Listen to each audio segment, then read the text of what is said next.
السلام علیکم ورحمۃ اللہ وبرکاتہ۔ امید کرتی ہوں آپ چاہوں کے خیریت سے ہوں گے، اور میری دعا ہے اللہ ہمیشہ آپ کو اپنے حفظ و امان میں رکھے، آمین۔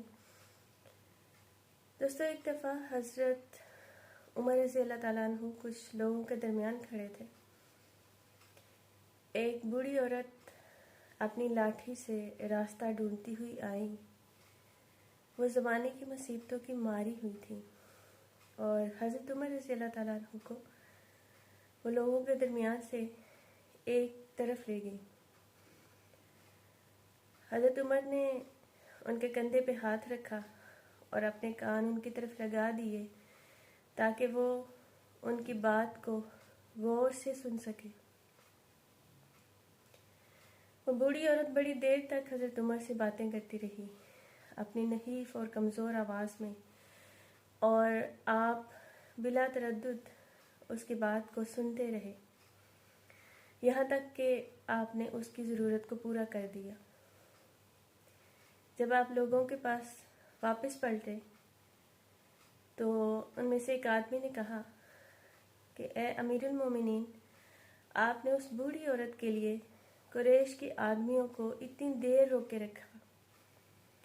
تو حضرت عمر رضی اللہ تعالیٰ عنہ نے جواب دیا، تیرا ناس ہو، تمہیں پتہ ہے کہ یہ بوڑھی عورت کون ہے؟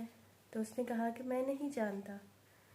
تو آپ نے کہا کہ یہ خولہ بنت ثعلبہ ہے، یہ وہ خاتون ہیں جن کی فریاد، جن کی دعا اللہ نے 7ویں آسمان پہ سنی ہے، اور خدا کی قسم اگر یہ رات تک میرے پاس کھڑی رہتی اور مجھ سے بات کرتی رہتی تو میں رات تک ہی ان کی بات سنتا رہتا، جہاں تک کہ ان کی ضرورت کو پورا نہ کر دوں۔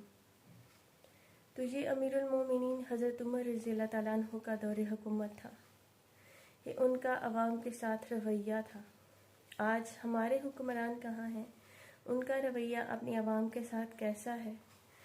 اور جبکہ عوام جو ہیں وہ ان پہ ظلم بھی ہو رہا ہے، ان کی آواز سننے والا کوئی نہیں ہے، اور وہ مہنگائی کی چکی میں بھی پس رہے ہیں، لیکن پھر بھی حاکم وقت جو ہے وہ بے خبر ہے۔ یہی تھا ایک چھوٹا سا پیغام۔ اپنا بہت سا خیال رکھیے گا، خوش رہیے، مسکراتے رہیے۔